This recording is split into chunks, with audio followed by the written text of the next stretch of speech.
বাংলাদেশে ভারতীয় সব টিভি চ্যানেলে সম্প্রচার বন্ধ চেয়ে দায়ের করা রিটের শুনানিকাল কাল বিচারপতি ফাতেমা নজিব ও বিচারপতি শিকদার মাহমুদুর রাজীবের সমন্বয়ে গঠিত হাইকোর্ট বেঞ্চ এই শুনানি দেবে।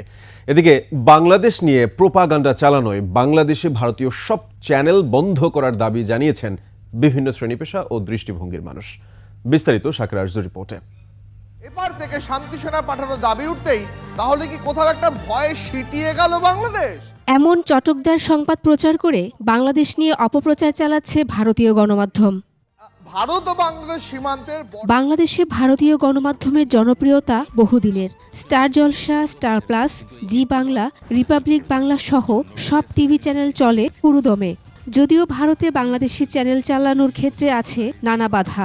সংসদেও বাংলাদেশ আজ ৫ আগস্টের পর ভারতীয় গণমাধ্যমে শুরু হয় বাংলাদেশ বিরোধী অপপ্রচার, যা সম্প্রতি বেড়েই চলেছে।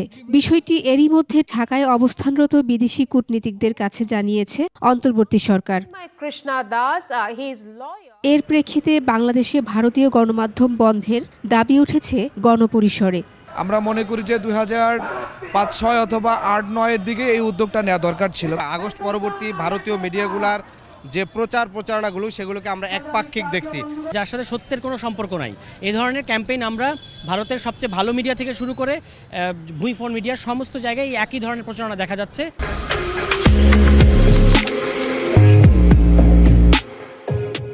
এদিকে ভারতীয় টিভি চ্যানেল বিভিন্ন উস্কানিমূলক সংবাদ প্রচার করায় ভারতীয় সব চ্যানেল বন্ধ চেয়ে হাইকোর্টে রিট করেছেন একজন আইনজীবী, যার শুনানি বুধবার নির্ধারণ করেছে হাইকোর্ট। প্রত্যেকটা দেশ তার নিজস্ব আইনে চলে। আমাদের আইনটা হচ্ছে 2006 সালে কেবল টেলিভিশন নেটওয়ার্ক আইন পরিচালন 2006।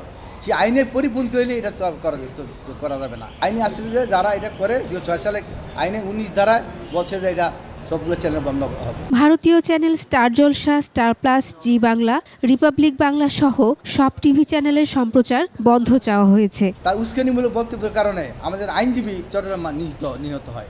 তথ্য উপদেষ্টা বলছেন যে এই নিউজগুলো তারা দিচ্ছে, বাংলাদেশে প্রচার করা হচ্ছে, আমরা শুনতে পাচ্ছি এগুলো সঠিক না। এগুলো তাতে করে আমাদের ধর্মীয় যা সম্প্রীতি এটা আমরা নষ্ট হচ্ছে।